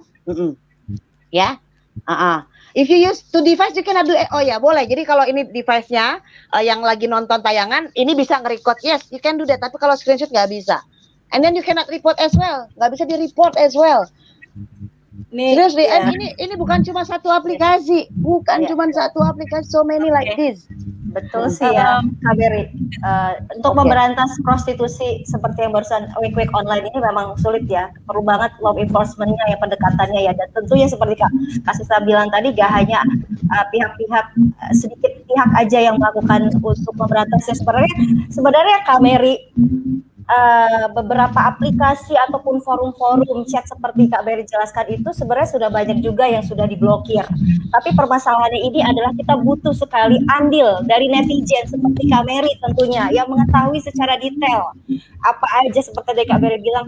Ayo teman-teman netizen, jangan hanya sebagai pengguna terus nonton lihat, tapi ayo kita ngeliat ini bahwa ini sudah gak bagus untuk masyarakat, tontonan yang tidak baik, kegiatan yang tidak baik. Ayo kita sama-sama laporkan. Capture seperti kata Kak Berry tadi, kita laporkan dalam hal ini adalah Kominfo yang punya kewenangan ataupun polisi cyber. Mungkin Kak Siska mau nambahin, Kak? Iya, kayaknya saya agak greget ya. Saya memang speechless begitu ada yang seperti itu. Kita nggak bisa capture, kita nggak bisa share. Nah, dalam hal ini tentunya saya kembali lagi kepada diri kita nih semua yang ada 3 narasumber. Kami sebagai pemerintah tentunya harus ambil andil lebih besar ya. Dan ini tidak bisa diselesaikan oleh satu lembaga. Mungkin pakai istilah baru sekarang ya, whole of government. Seluruh lini pemerintah harus bersama-sama nih untuk menyelesaikan ini. Dan kalau bicara tentang ini tentunya ya kita punya lembaga, instansi negara untuk menanggulangi ini. Nah, mudah-mudahan forum chatting, forum ngobrol kita malam ini, malam mingguan kita malam ini bisa ditonton banyak orang juga. Dan ini miris ya ketika pemerintah kok diem saja dengan kondisi begini dan bahkan mungkin tahu ini terjadi. Nah, harusnya kita cari solve problem nih untuk yang kayak gini gitu. Nah, di sisi kami Kementerian Hukum dan HAM nanti mungkin kami bisa sampaikan kepada teman-teman kami perancang baik di tingkat daerah maupun sampai tingkat pusat, ini perlu dipikirkan ya. Mudah-mudahan kalau ada yang kenal sama anggota dewan juga perlu ngomong tentang ini nih, untuk bisa negara ambil andil lebih besar. Masa kita mau biarkan negara ini runtuh hanya karena urusan wik-wik beginian, bahkan korbannya juga anak-anak. Mau dibawa kemana nih? Mau nyanyi saya, mau dibawa kemana bangsa ini kalau semua sudah begini, apalagi korbannya termasuk anak-anak yang dikuik-kuikan gitu. Miris ya Mbak Mary, saya melihat ini miris dan saya speechless. Ini oke, cerita lagi 2016-17 ada salah satu, kita bilang anak lah ya, usianya baru 16 tahunan. Kemudian dia cantik, bisa nyanyi gitu ya. Dia bilang, Mami, manggil saya kan Mami, saya ditawarin buat jadi host di sebuah aplikasi. Aplikasi apa? B bukan, L bukan, G bukan, apa gitu. Pokoknya baru. Jadi saya akan dikasih sebuah room. Tugas saya cuman nge-host, tanda kutip nge-host kata dia. Kayak saya ini sekarang kan host gitu ya. Oke, nge-host. Jadi saya pikirannya seperti ini. Dibayar berapa? Kalau kita kan di dunia streaming itu tahun segitu sebulan itu 4 jutaan ya. Dengan syarat sekian jam kerja. Ya, sebulan itu harus 50 jam kerja dengan gaji 4 juta. 50 jam kerja dibagi 30 ya 2 jaman lah sehari. Terus dia bilang, bayarannya berapa? Bayarannya 50.000 per jam. Gede banget, aku bilang gitu kan. Terus lu ngapain? Jadi namanya booking room, dia bilang. Jadi di booking aja foto kita yang paling seksi kita taruh di wall. Kalau ada yang ngebooking, dia transfer dulu, dia mau booking berapa jam. Terus lo bisa ngapain di situ? Bebas, pokoknya makin mahal harganya sesuai keinginan yang bayar. Gitu ya, sesuai keinginan bayar. Wow gitu. Itu 2016, umur dia belum nyampe 16 tahunan, 15-an. So dan mereka berjuang, manajemen mereka di bawah under manajemen, mereka mencari anak usia muda untuk dijual di sana. Ya, artinya apa? Menjamuri aplikasi seperti ini nggak bisa dengan mudah untuk diberantas kalau nggak di setiap aplikasi, ada polisi, kita bilang polisi yang mengawasi.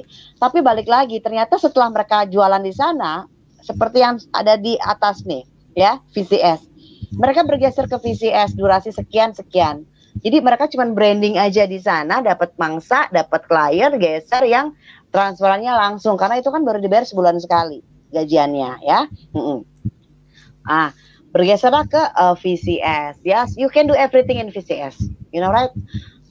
Mau ngapain aja kok yang apa-apa ya wes ngono loh. Ya, yang penting deal harga. Deal harga, transfer duit, lakukan gitu kan. Nah, guys, segala yang complicated yang terjadi di dunia maya yang berupa online ini bikin pening, ya kan? Jadi bukan cuman artis ya, orang biasa, pembantu rumah tangga, tukang kebun, bahkan hostnya kadang-kadang tukang kebun jualan 8 pembantu rumah tangga. Gitu ya. Oke, masuk ke Mandin. Oke, Mandin. Iklan aurat wanita dijadikan bahan untuk konten dan jika mereka setuju letak saja istri, ibu, kakak dan adiknya sebagai witness. Oke. Jadi maksudnya istri, anak jadiin konten gitu dengan auratnya. Nah, ini gimana? Pertanyaan Mandin ada yang bisa jawab? Bapak dan Ibu? Safari baik, saya coba ya Mbak Meria dan teman-teman Mbak Siska sama Mbak Erika.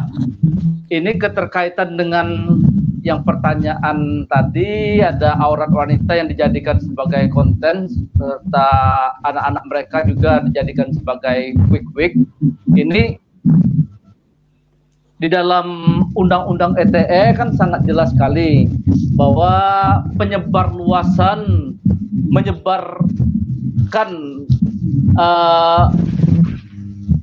bentuk tubuh wanita atau bentuk tubuh kita itu kan masuk dalam kategori pornografi. Jadi itu sangat dilarang sekali. Jadi nggak boleh. Kalau dalam Undang-Undang ITE ini bisa dikenakan sanksi hukum. Jadi di samping mereka itu sebagai wik tadi pro itu kan bisa dikenakan sanksi hukum berupa sanksi yang pidana yang kita sampaikan tadi 1,4 paling lama kan 1 tahun 4 bulan itu dengan denda bisa 1 miliar.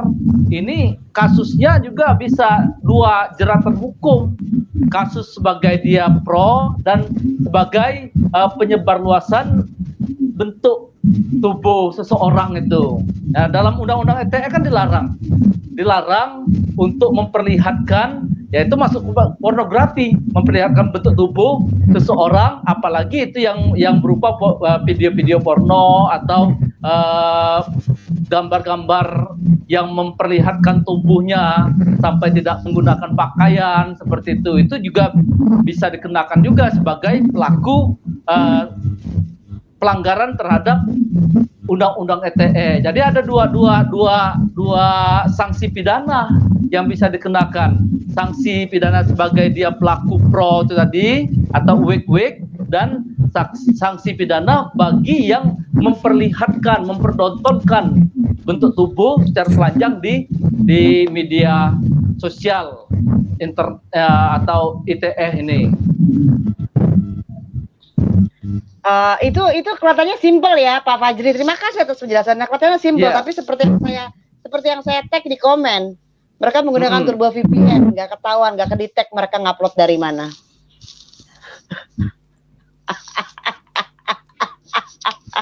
Dan itulah yang terjadi di room dating sama. Mereka gunakan VPN karena mereka nggak ketahuan. Kita cuma tahu mereka berbahasa Indonesia kah, logat suku mana kah gitu ya.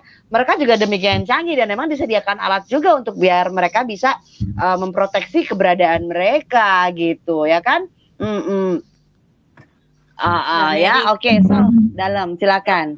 Mungkin saya juga mau menguatkan ya, sama seperti Mbak Mary bilang, sepertinya penyuluh hukum ini menjawabnya dengan simpel dan mudah begitu ya. Oh, ada aturan ini bisa begini. Mbak Mary, bukan hanya Mbak Mary yang bilang, apalagi terkait dengan pembahasan quick online. Sedangkan yang tidak quick online saja, hukum ideal itu dalam implementasi penegakan hukumnya tidak semudah yang dibayangkan juga. Jadi banyak masyarakat di sini yang bilang hukum memang tajam ke bawah, tumpul ke atas. Nah, kami di sini seluruh penyuluh hukum di seluruh Indonesia ingin sampaikan kepada masyarakat bahwa kita akan berusaha dan kita menyebarluaskan informasi hukum ini supaya masyarakat tahu, sehingga masyarakat juga bisa mengawal pelaksanaan penegakan hukum di negeri ini. Begitu. Jadi terima kasih nih Mbak Mary juga membantu kami penyuluh hukum untuk menginformasikan ini kepada masyarakat sehingga nanti pelaksanaan dan penegakan hukum di negeri kita bisa lebih baik. Iya, setuju. Saya setuju dengan itu karena memang biasa tingkat kriminalitas meningkat lebih cepat dibanding dengan tingkat pemberantasan. Itu setuju banget. Oke, nih Surya Mania bilang pernah tahu banyak wanita yang didukung oleh suaminya sendiri. Iya, kalau sekarang udah kebalik, banyak laki-laki yang didukung oleh istrinya sendiri juga ada. Oke.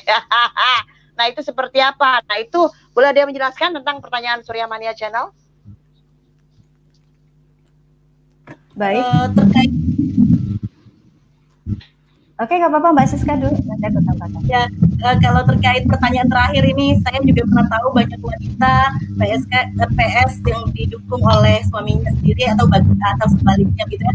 Saya bilang gender deh, hari ini pelakunya itu nggak hanya laki-laki saja, tapi juga bisa perempuan, sama dengan kekerasan dalam rumah tangga. Misalnya kita bahas sedikit, banyak orang tahu kekerasan dalam rumah tangga itu korbannya hanya perempuan. Enggak, di dalam undang-undang KDRT kita itu pelakunya bisa perempuan, bisa laki-laki, korbannya bisa suami, istri, atau pembantu rumah tangga, anak, atau orang lain yang ada di dalam berkeluarga. Jadi masyarakat tahunya cuma kekerasan dalam rumah tangga itu korbannya perempuan. Enggak, laki-laki juga bisa.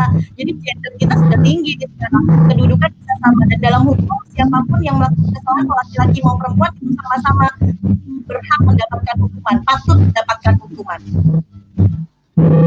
Oh, ya. Jadi udah dijawab ya. Nah, ini next question nih. Undang-undang ITE berlaku nggak bagi e-commerce? Sebentar, Umi Racing, e-commerce-nya kenapa? Dia di situ di e-commerce yang kamu sebut itu jualan atau gimana? Ya kan? Karena harus jelas sih pertanyaannya. Emang dipajang di e-commerce? Gila kalau dipajang di e-commerce. Emang nggak ada admin buat take down? Aduh, pening kepala aing. Benar kata Bang Yohan dari Malaysia. Selagi ramai pembeli, penjual pun gampang mau masarin. Prinsip ekonomi, guys. Ya kan? Ya kan? Banyak demand, banyak permintaan, ya pasti banyak yang supply, berebut untuk supply, tinggal kualitasnya kan. Ya, kualitas ya. Ngebahas apa sih? Lendirnya berkualitas gitu, lendir siput dong. Yang bisa kencengin kulit muka. Minum dulu, Tante Mary pening, guys. Dipajang di kolom feed mereka. Oh, tuh, kakak-kakak tuh, Umi bilang. Tuh. Waduh. Kalau kondisinya begitu, kami sangat berharap masyarakat ikut membantu untuk melaporkan ini begitu, karena yang mantau tiap hari juga kita, dan kita yang ditawari, masa kita mau ditawari lendir yang buruk atau yang begitu-begituan begitu kan. Nah, jadi ya kami juga berharap masyarakat yang melihat langsung bisa bantu pemerintah untuk melaporkan ini supaya tidak semakin banyak korban atau masyarakat yang ikut membeli yang beginian, karena saya jujur nggak lihat tuh itu yang begitu gitu. Nah, ketika ada yang lihat, ayo dong bantu untuk melaporkan biar kita sama-sama, karena semua pemerintah sekarang punya layanan e-government ya, termasuk Kominfo, bisa terima juga, kita bisa terima laporan atau datang ke Kanwil atau datang ke BPHN ya, boleh juga, nanti kita sama-sama telusuri. Karena kalau di Kanwil Kementerian Hukum dan HAM, setiap Kanwil itu punya Yankomas, pelayanan komunikasi masyarakat. Mungkin kalau dilaporkan ke situ nanti kita bisa kasih rekomendasi apa yang harus dilakukan untuk itu gitu.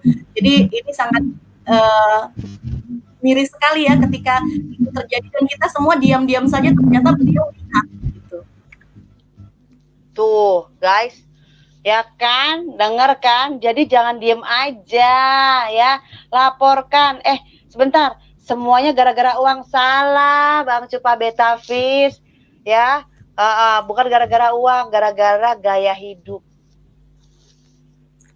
Iya, betul sekali sih ya. Penyebab dari makin menjamurnya kegiatan week secara online yang ilegal ini faktornya kan nggak hanya dari faktor ekonomi aja, tapi faktor sosial seperti yang Mbak Mary bilang, gaya hidup, terus tingkat pendidikan dan pemahaman pengetahuan dari si penjajahnya, bahwa dia tidak mengetahui bahwa akibat perbuatan yang dia lakukan itu juga merugikan diri dia bisa tertular dengan penyakit kelamin, ya kan? Dia juga kadang-kadang dalam melakukan kegiatan hubungan seperti itu kan kadang si pemakai juga suka melakukan tindakan kekerasan karena imajinasinya yang buruk, kenapa gitu, jadi dia juga bisa membahayakan bagi si penjajah.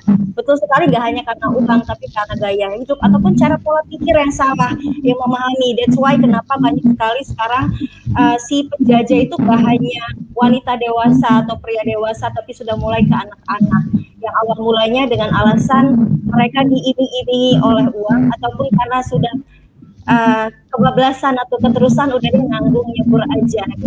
Tapi mereka tidak tahu bahwa pengetahuan soal bahayanya ke diri mereka terutama dalam kesehatan itu kurang.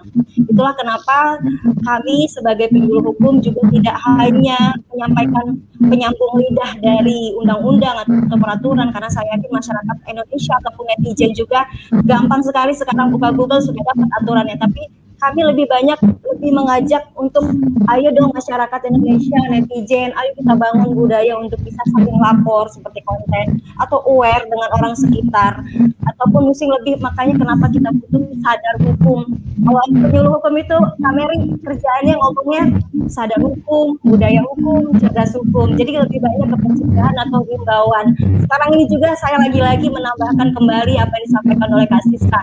Ayo dong para netizen yang pinter-pinter seperti Umi Racing ataupun bocah tadi ya apa saya lupa gitu, yang sudah tahu bahwa misteri gitu, dan banyak lagi yang tahu bahwa ada konten-konten yang mereka pintar lebih.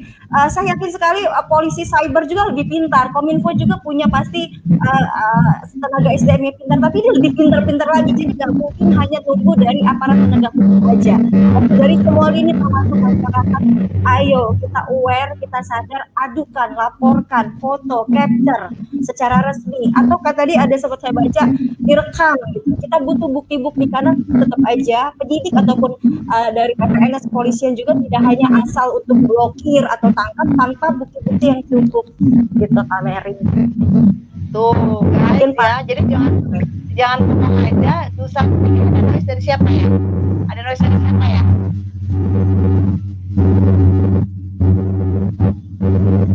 Ada noise ya. Oke. Iya. Oke, kalau saya boleh menjawab pertanyaan Umi tadi. Silakan. Ya, mau dilapor kemana? Banyak tempat melapornya sebenarnya. Tinggal mau kemana, kalau ada di tingkat provinsi bisa datang ke kantor wilayah Kementerian Hukum dan HAM juga untuk konsultasi terkait ini, untuk melaporkan ini, karena ini juga pelanggaran HAM ya, karena melanggar banyak HAM orang gitu. Jadi bisa lapor ke Yankomas kita di setiap kantor wilayah Kementerian Hukum dan HAM di seluruh provinsi, dan nanti kita akan membuat rekomendasi untuk itu, dan kita bisa mengalihkan ini ke lembaga atau instansi pemerintah terkait untuk itu. Biasa kalau yang datang masyarakat ke satu lembaga pemerintah, katanya nanti kita nggak diladeni, ayo datang bareng Yankomas Kementerian Hukum dan HAM, akan didampingi untuk melaporkan ini bersama ke lembaga yang terkait. Jadi dianalisa dulu oleh teman-teman Yankomas di Kanwil Kementerian Hukum dan HAM, nanti kita akan buat surat rekomendasinya, kemudian kita mungkin akan bisa menemani masyarakat yang melapor ini terkait apa yang dia tahu, terutama untuk hal-hal penjualan seperti ini. Ya, oke, tuh. Lencai, lu polos banget ya, sampai gue pin tuh Lencai ya. Makasih ya Lencai udah menyuarakan. Memang itu yang terjadi, tidak bisa direcord. Oke, lapor ke Mbah Google nggak bisa, Surya lapor ke Mbah Google. Lebih baik diedukasi anak-anak dari sekarang supaya ke hadapan lebih pintar mereka tentang perkara begini. Inilah yang kita lakukan ya. Bahkan nih cerita bocoran ya, Pak Gun, maaf punten. Tante Mary bocorin sesuatu. Jadi yang dilakukan sama BPHN Kemenkumham, teman-teman kita ini bapak-bapak dan ibu tercinta, aku cinta banget ya, soalnya apa? Mereka tuh bergerak udah ke sekolah guys, untuk ngajari anak-anak sekolahan, dampaknya tawuran ya, dampaknya narkoba, dampaknya yang beginian, bener enggak? Iya, Apresiasi banget. dulu dong teman-teman dari BPHN Kemenkumham ya kan. Jadi nggak cuma di channel Tante Mary aja, mereka juga udah jalan ke lapangan gitu. Jadi kalau kalian punya anaknya sekolah ya, suruh guru BP-nya kontak Tante Mary. Ya aku salah, bukan. Suruh guru BP-nya kontak ke BPHN. Ya, undang BPHN biar melakukan edukasi ke sekolah. Gitu loh, oke? Bener ya, bener Iya. ya. Mas Yohan, terima kasih. Edukasi anak-anak ini sebenarnya kalau dalam Undang-Undang 35 2014 tentang perlindungan anak itu bukan hanya tugasnya Kementerian Pemberdayaan Perempuan dan Perlindungan saja, perlindungan anak saja, tapi itu di dalam Undang-Undang 35 itu menyatakan bahwa anak itu harus dilindungi oleh negara, dalam hal ini pemerintah pusat, kemudian pemerintah daerah, kita mungkin pernah dengar kabupaten kota layak anak, kemudian orang tua, kemudian guru, masyarakat, dan anak itu sendiri. Jadi masyarakat juga memang harus andil, Mas Yohan juga harus andil. Kalau dulu nih ya, saya boleh cerita sedikit terkait Mas Yohan, dan saya semangat nih ngomongnya, karena kemarin kita baru merayakan Hari Anak Nasional, 23 Juli, sebagai Hari Anak Nasional. Nah, kita ngapain gitu? Nah, inilah yang dilakukan negara untuk membuat anak-anak kita berdaya. Meskipun kondisi pandemi begini membuat mereka menjadi anak-anak yang punya daya. Nah, masyarakat punya andil. Dulu zaman saya SD, kalau saya terlambat pulang sekolah, pasti ada orang dekat rumah saya, tetangga saya yang nanyain, Rizka kenapa cepat pulang? Terus saya jawab, iya tante cepat pulang karena gurunya rapat, jadi saya cepat pulang. Kalau sekarang nggak ada lagi tante-tante, bude-bude yang mau nanya kenapa anaknya cepat pulang, kenapa anaknya kelihatan teler siang-siang, kenapa anaknya bawa laki-laki ke dalam rumahnya diam-diaman. Kepedulian masyarakat semakin kurang. Nah, mudah-mudahan dengan kepedulian Mas yang tadi chatting, ini bisa membuka kepala kita semua masyarakat bahwa anak itu bukan hanya anak biologis seorang ibu atau anak Rizka saja. Ketika dia sudah sekolah, ketika dia sudah beraktivitas di luar, dia anak kita bersama. Berhak kita semua sama-sama menjaganya. Jangan bilang saya nggak mau tegur, itu kan bukan anak saya, itu anak orang. Jangan bilang begitu karena besok bisa terjangkit penyakitnya ke anak kita. Entah dia narkobaan, entah dia seks bebas gitu ya. Nah ini mungkin terima kasih untuk sama-sama menjaga anak-anak bangsa, dan kami penyuluh seluruh Indonesia berupaya untuk melakukan itu dengan berbagai media, baik elektronik secara tidak langsung ataupun secara langsung datang ke sekolah dan bertemu dengan anak-anak secara langsung. Terima kasih Mas Yohan AG. Tuh Bang Yohan curhat lagi kasus pedofil ya nih, soalnya dia punya buktinya. Udah jadi Bang Yohan ini orang IT ya, kerjaannya benerin laptop yang ada problem, dia ngurusin di kantor. Begitu dibuka isinya pedofil. Nah dia bingung mau ngelaporin apa enggak, itu teman kantornya dia. Ya, ini udah pernah curhat ya sama Kak Lisa waktu itu ya Bang Yohan. Belum kelar kayak curhatannya ya, masih berlanjut. Oke, sabar katanya. Oke, gak apa-apa fans Harimau Kupas. Oke. Nah, nih info dari Pak Gun. Kita ada pembentukan kelompok masyarakat sadar hukum dan Pembina Desa Kelurahan Sadar Hukum, betul. Dan saya lebih setuju kalau teman-teman sesama YouTuber nih, ayo dong bergerak, do it something gitu untuk membuat masyarakat kita lebih sadar hukum, lebih masif pergerakannya di sini gitu kan, karena penontonnya juga luar biasa gitu kan. Nah, Bapak Ibu menceritakan kehidupan anak-anak untuk masa depan. Oh iya, jauhi dikenal dengan big iya. Dan balik lagi ya teman-teman, gini, kalau konteksnya adalah tentang kehidupan, tentang bertahan hidup, ya, kita kerja apapun, kita diajarkan oleh orang tua kita bahwa kita kerja apapun, yang penting kita hidup dengan halal. Ya, ketika semua sudah bergeser dalam sosial media di mana dipertontonkan luksuritas, hidup dengan mewah, kok kayaknya dia nggak kerja, dia bisa holiday terus, dan timbul rasa iri, timbul rasa pengen seperti itu, sehingga akhirnya kita menghalalkan segala cara untuk bisa mencapai sebuah pengakuan dari masyarakat yang melihat aktivitas sosial media kita.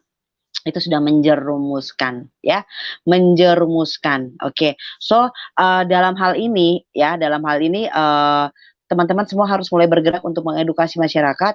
Tadi disampaikan juga Pak Gunawan menyatakan boleh konsul ke BPHN, tapi yang tadi pelaporan kita belum sempat bahas nih ya, belum ada informasi. Adakah kakak-kakak yang mau menginformasikan kemana masyarakat bisa melaporkan? Ada link khususnya kah? Kemudian pedofil harus dihukum berat, bila perlu hukum kebiri. Iya, itu ada hukumannya tadi ya. Oke, lanjut ke pertanyaan berikutnya. Nah, dukun cabul juga berkembang biak dengan pesat. Iya nih, dukun cabul nih. Tapi kan dukun cabul kan kasusnya bukan jualan. Dia kan yang... Nah, ini besok, Bang Freddy. Dukun cabul kita akan bahas besok. Besok malam pukul 21 kita akan bahas syarat-syarat yang biasa digunakan dukun untuk alibi. Ya, untuk melancarkan jebakan mereka kepada orang-orang yang datang berobat ke sana. Kita akan bahas aspek hukumnya bersama dengan Tengku Ali sebagai praktisi ruqyah dan 3 orang dari Kemenkumham. Persis banget pertanyaan Bang Freddy, karena memang kita mau bahas itu yang katanya memasukkan sesuatu ke kemaluan ya. Syaratnya begitu, syaratnya harus tidur bareng. Bobo bareng, kamu di sana saya di sini mah nggak apa-apa, harus sama-sama atau gimana gitu ya. Bomis curhat lagi, kita pengen kok sadar hukum, tapi hukumnya sadar nggak sama kita ya. Pukul 21.09 malam besok malam. Gimana tuh kakak-kakak, komennya Bomis tuh kayak curhatnya gak kelar-kelar doi. Iya, kalau saya boleh komen sedikit ya, bocah misteri. Sebenarnya tugas sadar hukum ini kami menghimbau, kami harus menjadi contoh gitu ya.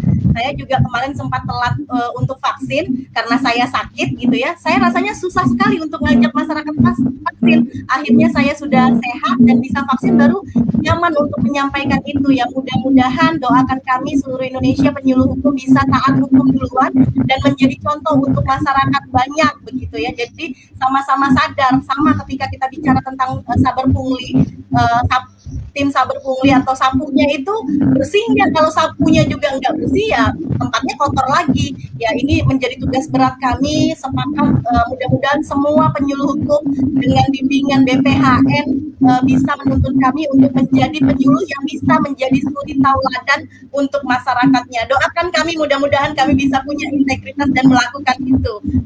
Yakini mudah-mudahan saya bisa. Saya dulu, nanti yang lainnya mudah-mudahan semua bisa begitu. Setuju banget. Dan tugasnya mengedukasi bukan cuma tugas BPHN ya, tapi mereka memang yang paham. Kita juga punya tugasnya sama. Karena kita nggak paham, kita undang mereka ya. Oke, so Surya Mania, cara ngatasinnya gimana? Anak-anak sekolah sudah berani melakukan week-week. Kalau saya sih cukup satu, ajarin anak kita untuk takut sama Tuhan. Sepakat. Saya sepakat. Jadi mau nambahin Mbak Mary. Jadi kenapa negara kita kondisinya begini ya hari ini? Menurut saya banyak generasi-generasi yang tidak dapat didikan baik dari rumah. Dan pelajaran pertama tentang apapun itu dimulai dari rumah. Dan saya mau sharing tentang 8 fungsi keluarga. Karena kita akan melahirkan generasi berikutnya nih. 8 fungsi keluarga ini ada yang pertama fungsi agama. Bagaimana kita orang tua mengajarkan agama seperti yang Mbak Mary bilang tadi, tahu Tuhan, takut pada Tuhan begitu ya. Kemudian mengajarkan mereka fungsi sosial budaya, ajarkan makan dengan tangan kanan, ajarkan sopan santun kepada anak-anak, ajarkan tentang budaya yang kita punya, budaya ketimuran. Kalau week online ini bukan budaya kita, nggak ada budaya kita yang begini begitu. Kemudian ajarkan fungsi cinta kasih yang sesungguhnya itu seperti apa antara laki-laki dan perempuan. Tidak ada laki-laki dan laki-laki, perempuan dan perempuan, yaitu cinta kasih itu dengan lawan jenis. Cinta kasih itu karena hubungan yang halal gitu. Kemudian ada fungsi keempat, fungsi perlindungan. Bagaimana kita saling memberikan perlindungan, kakak jaga adik, jangan sampai kakak jual adik, suami sayang istri, jangan sampai suami jual istri begitu ya. Kemudian fungsi reproduksi yang kelima, bahwa reproduksi itu bisa terjadi dalam ikatan perkawinan yang sah begitu. Kemudian fungsi sosialisasi, bagaimana kita mengajarkan ini di lingkungan kita. Fungsi sosialisasi, fungsi pendidikan. Kemudian yang ketujuh ada fungsi ekonomi, mengajari anak bagaimana melakukan suatu hal ekonomi yang menguntungkan tapi tidak salah, tidak haram tapi halal. Bagaimana mereka dari kecil diajarkan untuk itu. Dan yang kedelapan itu fungsi pembinaan lingkungan. Bagaimana menjaga lingkungan kita tetap baik. Jadi ada fungsi keluarga yang mungkin kita bisa ajarkan supaya generasi kita dari hari ke hari semakin baik, bukan semakin buruk. Jadi mulai belajar dari rumah, jangan salahkan sekolah ketika anak kita tidak berhasil. Kita nggak bisa salahkan sekolah ketika kita tidak mengajarkan itu lebih dulu di rumah kita untuk untuk anak-anak kita. Mungkin itu tambahan ya terkait ketuhanan. Makasih Mbak Mary mengingatkan saya menjelaskan fungsi keluarga ini. Iya, so anyway guys, nggak terasa udah 1,5 jam ya, oke. Dan untuk teman-teman yang memang berkehendak untuk mensupport channel Tante Mary menyediakan endorse. Jadi silakan hubungi Instagram ya, silakan hubungi Instagram bagaimana kalau pengen di endorse atau untuk memberikan support kepada channel Tante Mary. Dan dibalik itu semua, teman-teman, apa yang kita lakukan pada saat ini, detik ini, kita belajar dan kita mau membuka diri untuk bisa mengedukasi masyarakat dengan apa yang kita punya, bukan cuma tugas pemerintah, dimulai dari keluarga dulu, ya kan? Oke, so Bapak dan Ibu, saya berikan kesempatan untuk closing, silakan. Yang closingnya gimana caranya? Silakan. Oh, closing statement. Tadi karena dibuka Mbak Rika dulu kali ya. Ya, baik. Untuk menambahkan, nanti kalau misalkan teman-teman mau lapor, ada di WhatsApp online-nya dari Kominfo sudah memberikan WhatsApp-nya. Mungkin kalau ada yang mau mencatatnya langsung, tadi Kak Mary kan sempat bilang kita mau lapor kemana nih, kalau di fitur-fitur kan sudah ada langsung tuh media sosial, tapi kalau di Kominfo juga ada. Kalau mau melapor di WhatsApp 0811 922 4545. Ayo guys, kan kita nggak boleh nih, kalau nggak ngerti bisa aja langsung laporin kalau misalkan ada konten-konten ataupun aplikasi ataupun boleh diulang Kak, boleh diulang. 0811 922 baik 4545. Itu WhatsApp apa Kak? WhatsApp resmi dari Kominfo untuk melaporkan terkait konten negatif dengan menyertakan capture ya, screen capture. Baik, ini ini pernah Tante Mary bahas ya. Ini pernah Tante Mary bahas tentang WhatsApp ini dari aduan konten. Oke. Silakan sisanya. Closing statement ya. Nggak banyak, kalian sudah dibahas semua oleh senior saya. Baik, saya cuma bisa ngomong, guys, ayo guys, masyarakat Indonesia, jangan diem aja, jangan cuek, jangan takut, ayo lapor. Salam cerdas hukum. Keren, silakan lanjut, Pak Fajri.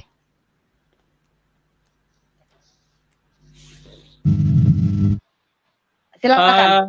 Untuk pencegahan terhadap kasus week online ini bukan hanya tugas kita pemerintah, bukan tugas Mbak Mary saja, bukan tugas dari kami Kementerian Hukum dan HAM, tapi semua kita itu mempunyai tugas yang sama.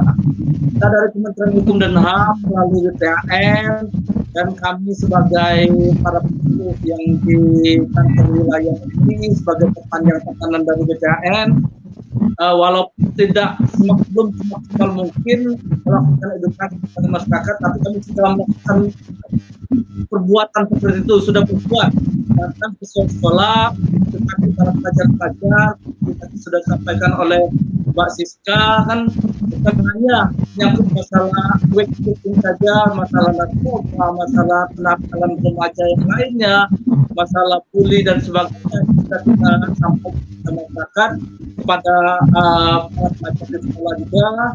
Bahkan kami juga sangat kuat menawarkan kepada seluruh masyarakat kalau memang perlu warga-warga mereka, karena para RT, daerah yang mau mendapatkan edukasi pendidikan itu, akan datang ke kantor masing-masing. Dan kita juga itu gratis, kan beda dengan kalau yang dari yang sebelah, kadang kan harus ada undangan terus pulang kasih transport sebagainya. Kalau kita selagi itu masih bisa kita tahu, kita para penyuluh siap datang memberikan edukasi kepada masyarakat terkait masalah kelompok adat tadi, bisa diajukan oleh masing-masing kelompok kepada kami dari kantor wilayah, kita bisa untuk kelompok adat hukum. Karena kelompok adat hukum ini kan hanya dari berbagai organisasi, dari pelajar, dari wanita, perempuan, dari majelis taklim, pengajian, untuk hukum yang anggotanya minimal 25 orang. Nah, setelah kelompok hukum ini sudah lahir, kita akan dengan SK, katakanlah SK dari tahun wali kota bupati yang nanti ya mengesahkan, baru nanti kita kan lanjut ya. Ini tahapan ini. Perlu saya sampaikan sesuai dengan visi kami dari visi kita dari ini untuk melakukan evaluasi hukum, mengajak masyarakat hukum ini, bahwa kita setelah melakukan penegakan hukum secara berkala bersama dengan pemerintah daerah, kemudian juga kita bisa membentuk hukum. Setelah itu nanti kita akan melihat melalui pemerintah daerah akan melihat masing-masing daerah itu kabupaten, desa, kelurahan mana yang berfungsi dijadikan sebagai desa-desa binaan. Nah, setelah desa binaan itu kita bina sedemikian rupa secara hukum, nanti setelah memenuhi persyaratan ya dari masyarakatnya tidak banyak lagi pelanggaran termasuk juga mungkin pelanggaran kasus yang weak ini atau ada yang persyaratan lain, sehingga dari kelompok dari desa binaan itu menjadi bisa sadar hukum. Nah, ini kita untuk menjadikan masyarakat yang cerdas hukum, menjadikan hukum sebagai budaya. Ini sudah menjadi budaya, ya, akan berpikir membuat ini benar ini melanggar peraturan. Nah, ini memang tugas berat kita dari para penyuluh, termasuk juga Mbak Mary. Mbak Mary juga untuk menyampaikan kepada masyarakat umum melalui program kegiatan yang Mbak Mary ini, sampaikan kepada masyarakat umum kalau ada yang mau warganya untuk disuluh hukum, bisa langsung ke kantor wilayah dan itu biaya. Ini ya sama ini kami senang sekali, semoga mudah-mudahan warga mungkin sengaja edukasi melalui penyuluhan hukum. Ini kan penyuluhan hukum tidak langsung apa langsung ini Mbak Mary? Mbak Siska dengan Erika? Tidak langsung. Ya. Langsung dan tidak langsung kan? Ya, tidak langsung karena dia menggunakan dia kan, langsung karena bisa bertatap muka langsung ya. Ya.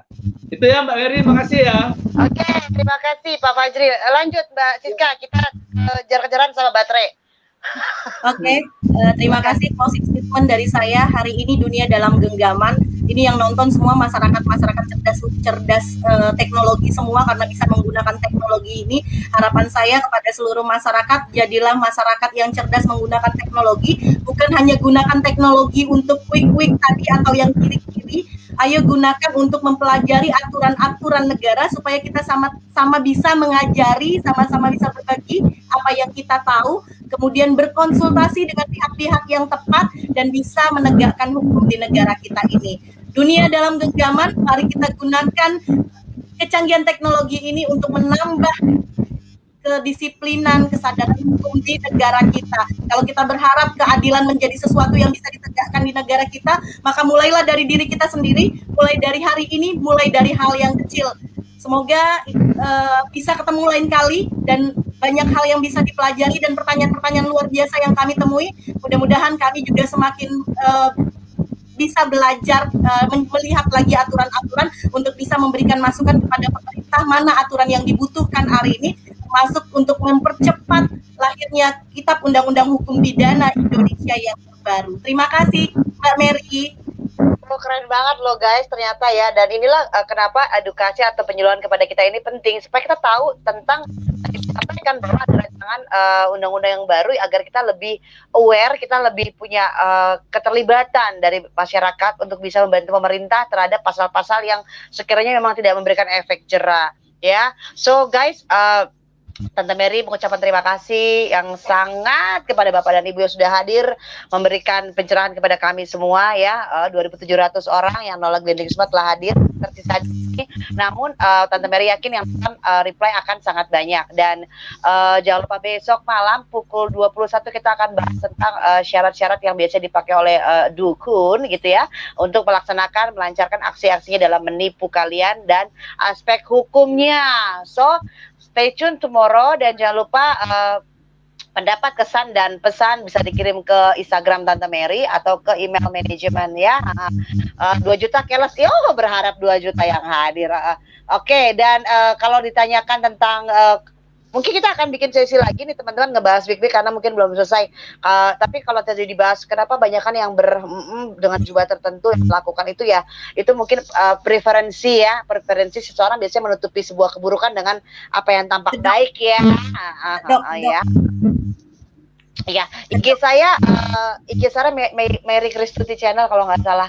Coba cek di situ di description. Kadang-kadang saya suka lupa, hari ini banyak banget pasal yang dibahas. Coffee anyway, it's empty already. Wow. So, guys, terima kasih udah stay tune di sini. See you tomorrow. Ketemu lagi besok pada pukul 9 kita bahas yang lebih seru bersama dengan Bapak dan Ibu, dan jangan lupa tersenyum. Semoga malam minggu ini semuanya happy. Di sini ngebahas yang basah-basah, hujan. Oke, Kenzi kamu telat nonton tayangan ulangan. Tante Mary mau tutup, udah habis baterai. Langsung ditunggu kapan bisa naik lagi. Siap. Oh, kok jadi saya yang jawab, salah ya? Oke guys, so Bapak dan Ibu, kami ucapkan terima kasih. Kita tutup acara ini sampai di sini. Teman-teman saksikan besok malam pukul 9. Oke, bye bye. Terima kasih semuanya. Terima kasih Kak Mary. Terima kasih Kak Haji.